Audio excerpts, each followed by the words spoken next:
Добрый день, мои дорогие! Добро пожаловать ко мне на кухню! Сегодня готовлю арахисовый торт «Коровка». Хотя готовить этот торт можно не только с арахисом, можно взять любые другие орехи. Поэтому торт можно смело назвать ореховый торт «Коровка». В составе торта тонкие песочные коржи с добавлением молотого арахиса и крем с вареной сгущенкой. Лично я помню этот торт именно в таком песочном варианте, поскольку крем мы всегда готовили на основе сливочного масла и вареной сгущенки. Но в интернете я нашла и еще один вариант этого вкусного тортика. Он готовится с мягким кремом на основе сливок и вареной сгущенки. В результате торт получается другим по текстуре. Он нежный, мягкий, можно сказать, кремообразный и воспринимается, по вкусу воспринимается как другой тортик. Какой из вариантов выбрать на ваше усмотрение? Я люблю оба рецепта. Но сегодня я буду готовить именно в таком мягком варианте. Давайте готовить.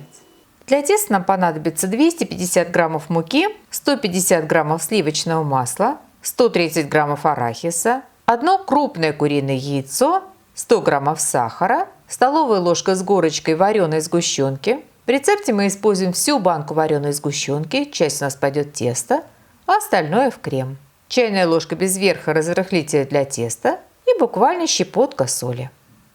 Муку просеиваем и смешиваем с разрыхлителем и солью. Арахис измельчаем в мелкую крупку. Арахис я предварительно подсушила на сухой сковороде и почистила. Удалила шелуху. Горсть арахиса кладем в кофемолку и вот таким образом пульсами размалываем мелкую крупку. Очень мелко до муки размалывать не нужно, но в то же время следим, чтобы не осталось крупных кусков. И попутно заметить, что этот торт можно готовить не только с арахисом, можно взять любые другие орехи. Вот такая крупка у меня получилась в результате. Кладем сливочное масло в чашу миксера. Сливочное масло нужно заранее достать из холодильника и дать согреться. Оно должно быть мягким, чтобы на масле оставался след от пальца. Но в то же время масло не должно быть талым. Оно не должно быть настолько мягким, чтобы вы могли с легкостью продавить его пальцем насквозь. Взбиваем масло 2-3 минуты. Постепенно всыпаем сахар и взбиваем еще 3-5 минут. Кладем столовую ложку с горочкой вареной сгущенки и промешиваем до однородности. Вбиваем куриное яйцо и еще раз хорошо промешиваем до однородной массы. Периодически подбираем массу со стенок миксера, чтобы она взбивалась равномерно, без непромесов.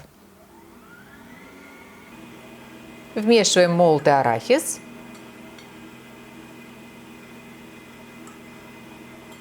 И в последнюю очередь вмешиваем муку с разрыхлителем. Муку вмешиваем как можно быстрее, долго тесто не месим, чтобы тесто не затянулось. Главное добиться однородности, этого будет вполне достаточно. Тесто получается очень мягким, приятным, слегка липковатым, но очень умеренно. Если тесто получилось излишне липким, можно добавить еще немного муки. Заворачиваем тесто в пищевую пленку, подкатываем в жгут и убираем на 30-40 минут в холодильник. После холодильника тесто будет несколько плотнее, но в то же время останется мягким. Тесто делим в зависимости от желаемого количества коржей. Я поделила на 8 частей. Каждый кусочек теста тонко раскатываем. Я буду раскатывать прямо на бумаге для выпечки. При раскатке пользуемся мукой, но пользуемся мукой очень умеренно и только по мере необходимости, если вдруг тесто начинает прилипать к скалке. Толщина раскатки на ваше усмотрение.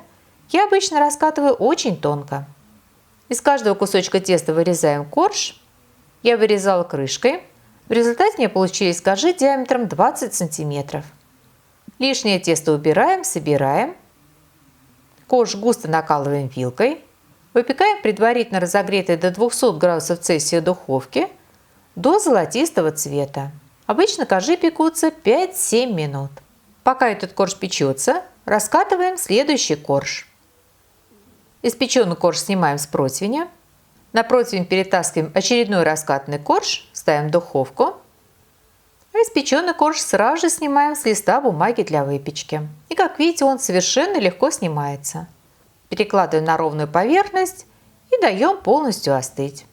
Освободившийся лист можно повторно использовать для выпечки очередного коржа. Испеченные коржи можно складывать стопкой. Всего из этого количества теста я испекла 9 коржей. 9-й корж я вырезала из собранных остатков теста. Оставшиеся от выпечки последнего коржа обрезки я тонко раскатала и испекла до более интенсивного цвета, чем коржи. Размяла в крошку и затем я буду использовать для просыпки бортов торта. И посмотрите, как легко корж разминается, насколько он нежный и хрупкий. Для крема нам понадобится оставшаяся вареная сгущенка, 300 мл жирных сливок для взбивания жирностью 33-35% и 30 граммов тертого шоколада. Сливки взбиваем до устойчивого состояния. Для того, чтобы сливки охотно и легко взбились, они должны быть жирными и очень холодными. Поэтому до того момента, когда вы начнете работать со сливками, они обязательно должны быть в холодильнике. В отдельной миске взбиваем вареную сгущенку. Как правило, вареная сгущенка достаточно густая, поэтому для того, чтобы ее разбавить, я добавлю к вареной сгущенке пару столовых ложек взбитых сливок и хорошо проработаю миксером. Остальные сливки я также буду вмешивать миксером, но уже коротко, быстро, чтобы максимально сохранить объем, который мы добились взбиванием сливок. В последнюю очередь вмешиваем в крем тертый шоколад. Собираем торт как обычно. Раскладываем крем между коржами. Небольшое количество крема, буквально как на один корж, я отложу для промазывания бортов торта. На сервировочную тарелку выкладываем по очереди коржи и промазываем кремом. Выкладываем последний корж.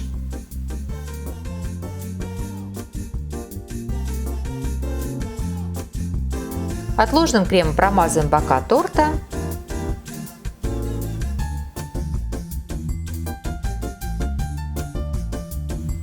И просыпаем торт крошкой и рубленым арахисом.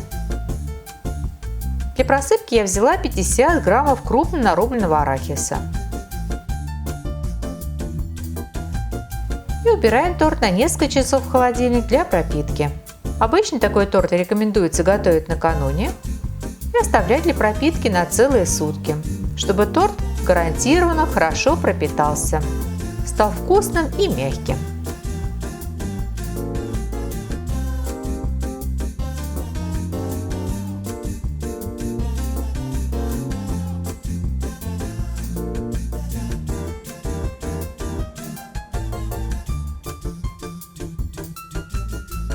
Итак, наш торт готов, и мне остается пожелать вам приятного чаепития. Приготовьте, попробуйте. Очень надеюсь, что он вам тоже понравится. Спасибо, что были со мной, смотрели видео, и всего вам самого-самого доброго. До новых встреч, до новых видео.